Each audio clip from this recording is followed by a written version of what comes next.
Hey everybody, Jason Burmis here, and the Cartoon World Show just continues on into imagination land as we now learn that the security footage of the first suicide attempt of Jeffrey Epstein is missing, gone, and possibly destroyed. Because that makes sense. Again, when you have the most high-profile American citizen prisoner of all time, accused of unimaginable crimes connected to the most powerful people across the world, you get rid of that security footage. Now, we're going to get into this because it's so important that we've been covering the fact that he didn't try to kill himself the first time, and his brother has now gone on the record and said that Epstein said he was attacked indeed. We're going to get into all that because that plays into this story. So, if he didn't try to kill himself the first time, and they still put him on suicide watch, what does that tell you about the whole ordeal? And we don't have any footage now of the first incident. We don't have any footage of the second incident. Am I a child? Is Santa Claus real? Is he coming to town? Is he on his way next week? Am I going to get a whole bunch of free stuff from a fat man in a beard? Because that's the shit they want you to believe. They treat us like children. So let's get into it. Surveillance footage of the outside of Jeffrey Epstein's cell at the troubled Metropolitan Correctional Center during his suicide attempt has gone missing. It's gone missing. Prosecutors revealed Wednesday Assistant U.S. Attorney Jason Swergold admitted nobody can find the footage of the outside of the cell the multimillionaire perv shared with accused quadruple murderer Nicholas Tartiglione during a hearing in White Plains District Court. Tartiglione, a former Briarcliff Manor cop, faces the death penalty for the alleged murders in the drug deal gone bad. And by the way, yes, that giant muscled individual, that's who they put him in. A guy who killed 4 dudes in a coke deal on a farm.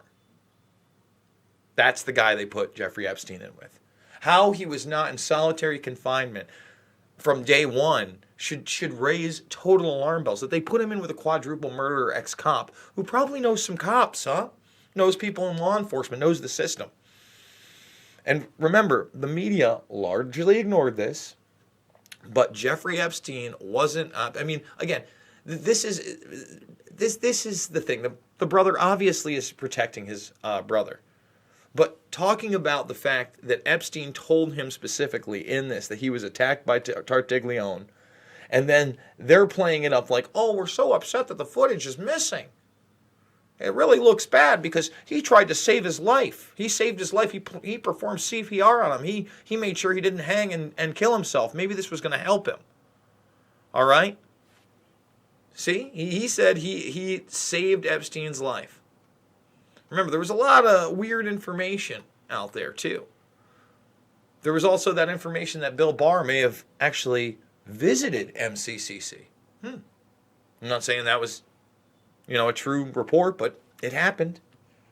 This is a weird world we live in. And as this is happening, guys, they are hiding the documents. You know those 10,000 pages I thought we'd have by now? Yeah, we're probably not getting them. You know all those Palm Beach documents that Julie K. Brown and others have been trying to get? Yeah, we're probably not getting them. They're doing their best right now to seal this stuff. Okay? Let's get right on that. Can I zoom on that? Let's open that in a new tab. All right, there you go. Having considered the parties' various submissions, the court concludes that only motions actually decided by Judge Sweet, along with documents relevant to Judge Sweet's decisions on those motions, are properly considered judicial documents. Remember we did that video on the judicial documents, to which a presumption of public access attaches. The court will set forth the basis for a decision in the forthcoming opinion. So that's going until January 16th. It's now being pushed back again another month. They keep pushing it back further and further and further. And remember, Dershowitz doesn't really want you to see these documents. He's on C-SPAN, by the way. Somebody brought up Whitney Webb. He was on C-SPAN to talk about the impeachment because now they're pumping Dershowitz up. They're considering that Dershowitz maybe is on Team Trump. And maybe he has to defend him in this impeachment trial. What? You want to distance yourself from Alan Dershowitz as much as humanly possible. And once again, guys, this was the litmus test. I told everybody from the beginning. I go, look, if we can actually prosecute this guy, if we can start taking down this network, then hey, maybe I believe in fairy tales. Maybe we can start damaging the permanent state, the deep state, the real thing. But when you can't even keep this guy alive, when none of his co-conspirators have been arrested, including the high-profile ones like Ghislaine Maxwell and Jean-Luc Brunel, and when you now have lost surveillance footage of his suicide, where his neck gets broken 3 separate places, and now in the first incident, you can't find any footage of that either. In that first incident, apparently, as far as we know, he told the court system, he told the guards, and he told his brother that he was attacked by a quadruple murderer. And then he didn't try to kill himself at all. But hey, why don't we still put him on suicide watch? And then the moment those 2,000 pages come off is the moment that he's no longer on suicide watch. And the moment he's put alone. And the moment the cameras malfunction and the guards fall asleep or aren't on duty. I guess we'll see in that trial. Man and a woman. But it's ridiculous. It's absolutely ridiculous. It's deplorable, really. And they're controlling this information. They don't want that 10,000 pages out. How many people, even in the media, it's shameful. How many people are talking about the fact that Mark Epstein says that his brother did not try to kill himself the first time?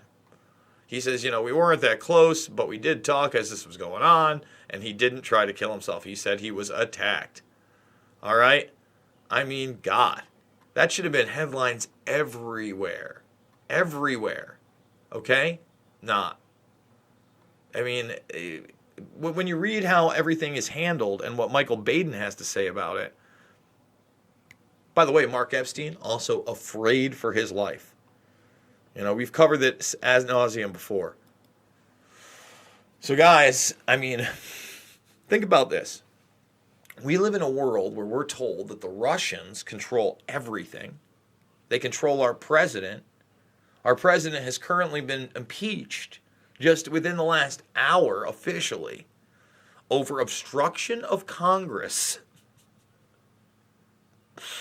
and supposedly cutting some backdoor deal on a political rival by withholding precious aid to the Ukraine. I mean, like everyday bullshit politics that every president has engaged in. Every single one.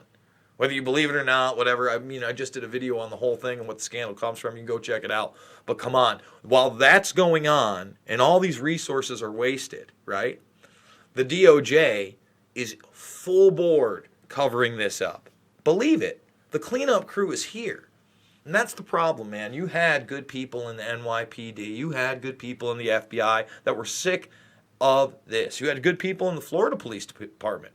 Palm Beach. Think about it. A lot of these people were good people. They couldn't believe what was happening. What happens to them? Their careers are ruined.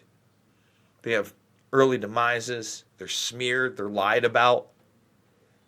Maria Farmer went to the NYPD and the FBI all the way back in 1995. How does it get to 2019 on the eve of 2020 and now we're talking about how more security footage is missing on this guy?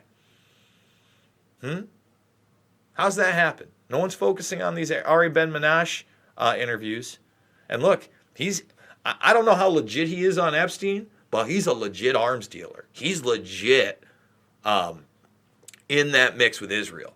Mackie Statuowski, thank you so much. Or Max Statuowski, thank you so much for the super chat. So the Trump impeachment is a distraction. Yeah, of course it's a distraction on a huge level. Think about it. Well, I mean, it's political theater in the sense that the Democrats still want to run somebody like Hillary Clinton, right? But they know they can't get the votes in the Senate. They know it's totally made up. There's real things. Go watch my video on it because I explain there are real things that you could go after Trump, but then you have to go after the war machine and the dishonest deep state, the permanent state we're talking about, that makes an Epstein possible, that makes a cover-up like this possible, that controls the media, the narrative, okay? That can get rid of surveillance footage of what actually happened in these incidents. And that's why I do this channel, because it's not about left or right, right? Conservative, liberal, you're in a very small paradigm, guys. That's a very controlled narrative, and it's just not a real one. And if you want to go beyond those narratives, please go check out my films. They're all free right here. Thumbs this video up. Subscribe if you're new to the channel. Check out all my Epstein stuff. Over 100 videos. I've been doing Epstein. First of all, this channel is just resurrected, but if you go really Google my old Info Warrior stuff, my Dangerous Conversation stuff, and you find some of these old videos, I was talking about the Predator class, Epstein, 10 years ago. 10 years ago plus. So it's Loose Change, Final Cut, Fabled Enemies, Invisible Empire, A New World Order Defined, and Shade the Motion Picture, all free right here, right now. You want to see a documentary that might change the way you look at the world, that you can actually look up the information and be like, wow, I can't believe that, that's out there. Please go check them out.